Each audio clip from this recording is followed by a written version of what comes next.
Hello YouTube, Millennium X17 here to do an overview and recap of Nintendo's E3 2014 press event, what do they call them, Nintendo Directs, whatever. First and foremost, this is a couple days late. It's now Friday evening at 11 p.m. that I'm recording this.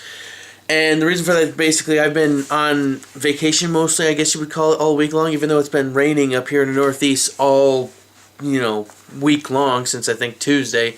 So, that kind of sucks. I don't know if you can hear the rain in the background or not. But yeah, so I watched Nintendo's briefing on Thursday, probably within 15, I finished it within 15 minutes of then turning around and recording Video Game Pulse 191. So it is the freshest one in my mind out of all of them, and maybe, I don't even know if it's the strangest one. It is. Maybe not the most awkward, but definitely the most strange, because how this started,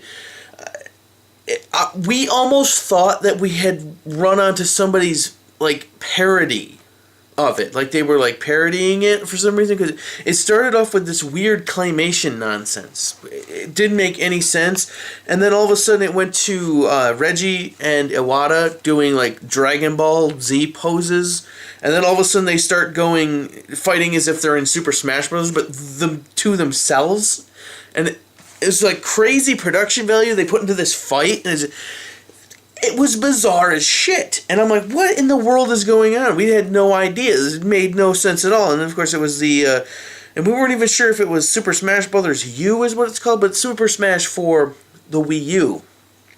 And it's like, what a bizarre way to start your press conference. But, not Super Smash Bros., but the way the claymation, and then all of a sudden it went into Reggie and Iwata fighting, and it's like, what? It was just... It was crazy, is what it was.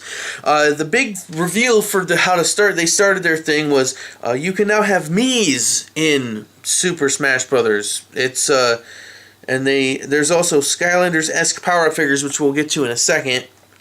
They're, the Mii fighters, as they're called. There are three different types, excuse me.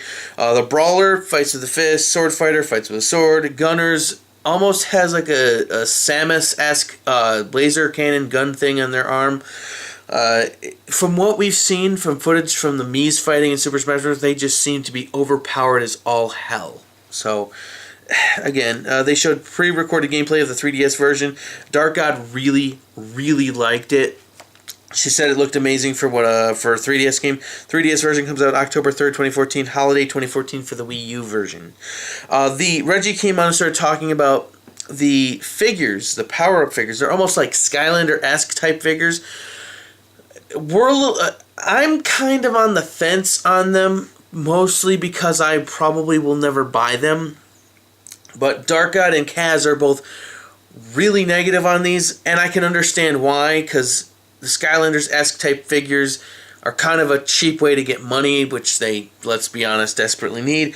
They're called amiibos, and they're being, from what he said, it almost seemed to believe that they're going to end up being used in a lot of different products. As a matter of fact, I have a picture of a bunch of them that I'm noting with the podcast itself.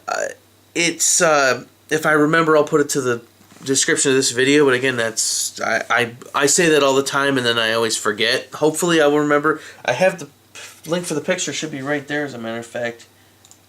It is, yes, okay.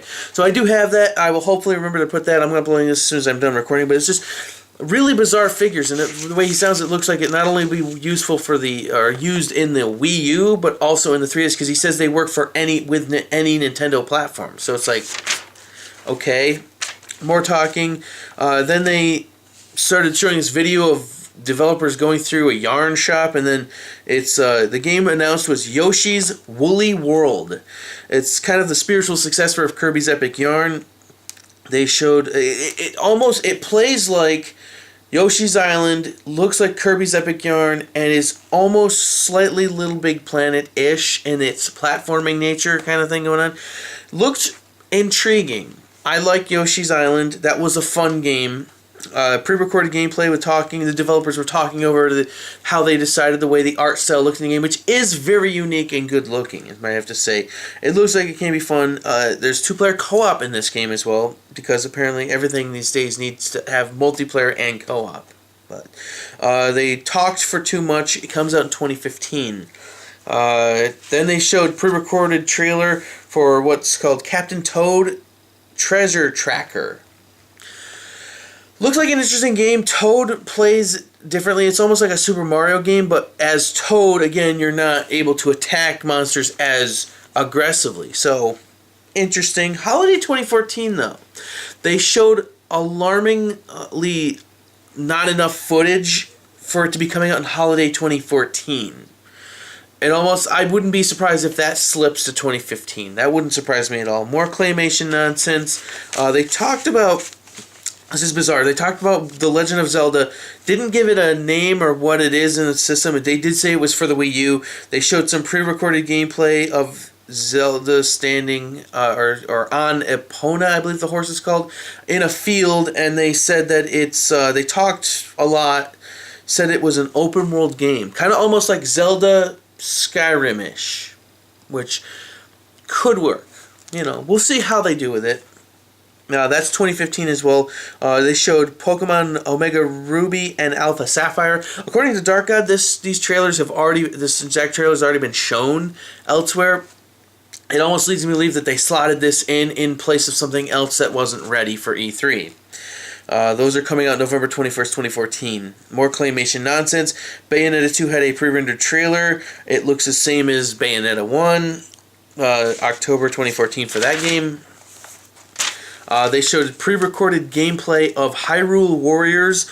It looked very Dynasty Warriors-ish, but that's because they're actually collaborating with the Dynasty Warriors team. So, again, pretty interesting.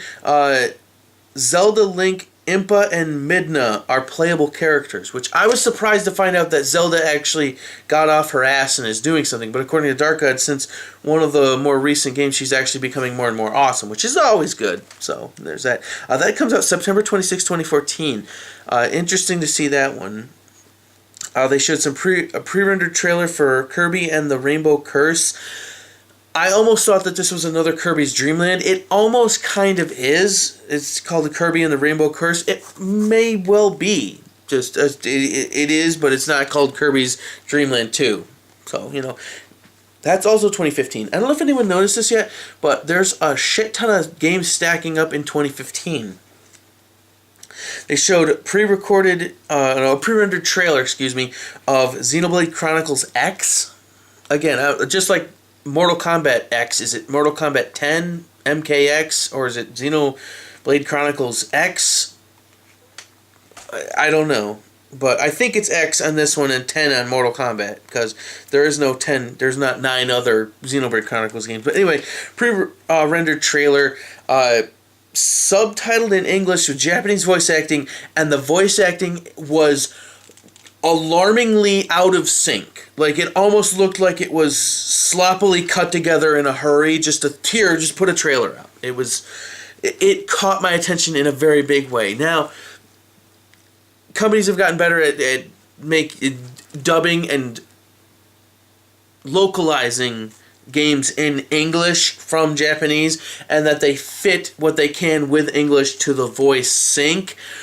But this is in original Japanese, and this is how they've made the game. So it's like, what they showed on the trailer didn't look good. Like, it was alarmingly out of sync from what the mouths were moving and the lips were saying. It just seemed like it was cut together in a quick hurry. Either which way. More claymation nonsense. Then, I think the game that I am... two games that are tied for games that I am looking forward to in a big way. Unfortunately, I don't have a Wii U. We'll get to that in a second, though. But the game is called Mario Maker.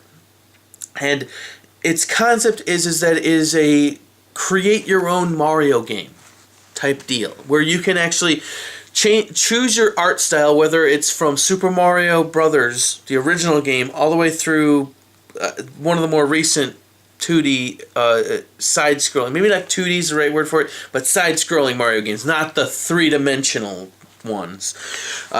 So you shoot all the way through Super Mario Brothers 1, 2, 3, Super Mario World, the Lost Levels, couple other ones we saw, some of the newer ones. For the art styles, you can choose your art style, and then you can make your own Mario obstacle type. You know, it's like a level editor, and they never said whether or not you could, but I would imagine this game is a shoo-in for user levels that you can download yourself. If they do that, then this game is going to be amazing. They haven't said that particular detail, though. I think that's the one thing that if they confirm it has, then that would be an amazing thing. That's another 2015 game. The other one that caught our attention in a big way was Splatoon. It's almost like it's a 4 versus 4 multiplayer game, but it's a multiplayer game that I am intrigued by. It's 4 versus 4, and instead of being Call of Duty style where it's, you know, the M4 or the Uzi or the what has you, it's instead, think of having a Super Soaker that's filled with paint. And the one they showed a couple of different teams, a couple of different colors, but the object is to go through the level, and the winner is the team that has their color painted on the majority of the level by percentage. Very interesting. You can then, your characters themselves actually can turn into squids, and along your own color you can swim really quickly through it. Interesting. And then you can, of course, shoot the other teams with your ink and kill them, and they have to respawn and all that. And then if you get into the other team's ink, it slows you down. Again, very interesting. I like the concept. Is there just this one mode? Are there multiple modes? How long before something like that would become dull? I don't know. If that's the only mode, then that's a problem, because at that point in time, you then have to, you know, after you run out of modes, there's only that one mode, then it's like, what else do you do with it? You know, it might just be a one-trick pony, but at that time, but it's got my attention, though, is the point I'm trying to get in probably too many words. Very intriguing. Though, and then that's a 2015 game as well. Holy crap. 2015 is stacked and packed already, and we're only halfway through 2014. As my cat Sandy starts to claw at the chair. Thanks for that, by the way. Reggie then came out, talked some more, thanked everybody for, you know, being Nintendo fans and all that, and then he throws the one more thing in. And it's like, ooh, what do you have? They then started showing this anime type cutscene that's already been dubbed in English. It was Smash Brothers anime, and of course Darkgod and Kaz started freaking out because a Smash Brothers anime would have been amazing. But then all of a sudden it turned out to be just an announcement for a character for Super Smash Brothers, which was Palutena. Apparently, we're guessing it's a Kid Icarus character, because Kid Icarus knew who she was. Then at the end, they also then they had a pre-rendered trailer of her fighting against Link, and then afterwards it cut back to the anime with all of a sudden Dark Pip showed up, and it was like, oh, maybe they're hinting him as well, which is like, why do you throw one more thing in for, oh yeah, by the way, we have a character announced. It was kind of a weird thing. But then the weirdest thing of all, that wasn't the one more thing. Then all of a sudden, after that, Miyamoto showed up and with like a pre-recorded video, and he had a Wii control, you know, the huge giant tablet thingy, and it was blurred out, and the TV he was looking at was also blurred out, so you couldn't see what it was doing. And he said that he's been hard at work, working on a game as well. So it's like, why you wouldn't finish with that? Like, show the Palutena video and what have you, announce her when you're talking about Smash Brothers at the beginning of the conference, and oh yeah, there's one more thing, and then show that video and have that be your punch as the end, so just to charge up the Nintendo fans and be like, ooh, Miyamoto's bringing something, like, okay, that would be a good. I think that would have been more of a punch to end on. That double whammy at the end, kind of with the character announcement being the one more thing, kind of made it fall flat. And then all of a sudden it was Minamoto. It was like, yeah, Strong, though, overall, they are trying. There are games coming. So that's what the Wii U desperately needs. The problem being, though, is that their games are coming, which seems to always be the problem with Nintendo and specifically the Wii U, in that, you know, it's a lot of this is 2015, and there's a couple that I'd be willing to bet will slip to 2014 games that will slip into 2015 as well. It just seems like they can't seem to just release games. That and the fact that only them and Ubisoft, I believe, are the only major publishers releasing games for the Wii U, which again is another problem. It's a self-fulfilling prophecy where, you know, Activision and EA and all them pull out of publishing for the console because, oh, there's not enough consoles sold, but you're not going to sell consoles if there aren't games to play for it, which there are a solid 5 or 6 that are coming that look really, really good. And there's probably 2 or 3 out right now that are solid games for the console, but therein lies the problem. 2 or 3 games aren't going to get you to when those games are coming, which always seems to, again, be the issue. But anyway, that is Nintendo's press conference. Damn solid. Definitely, I don't think the best one, though, but neither here nor there. And anyway, I know this video was a little late by a couple of days, but you know, it is what it is. I'm finally now back. My videos will start uploading on a more regular basis as moving forward. Hopefully I'll be able to play Watch Dogs again in the near future. That would be nice. But, you know, neither here nor there. In either which way, I'm wondering. Anyway, until next time, guys, have yourselves a good day.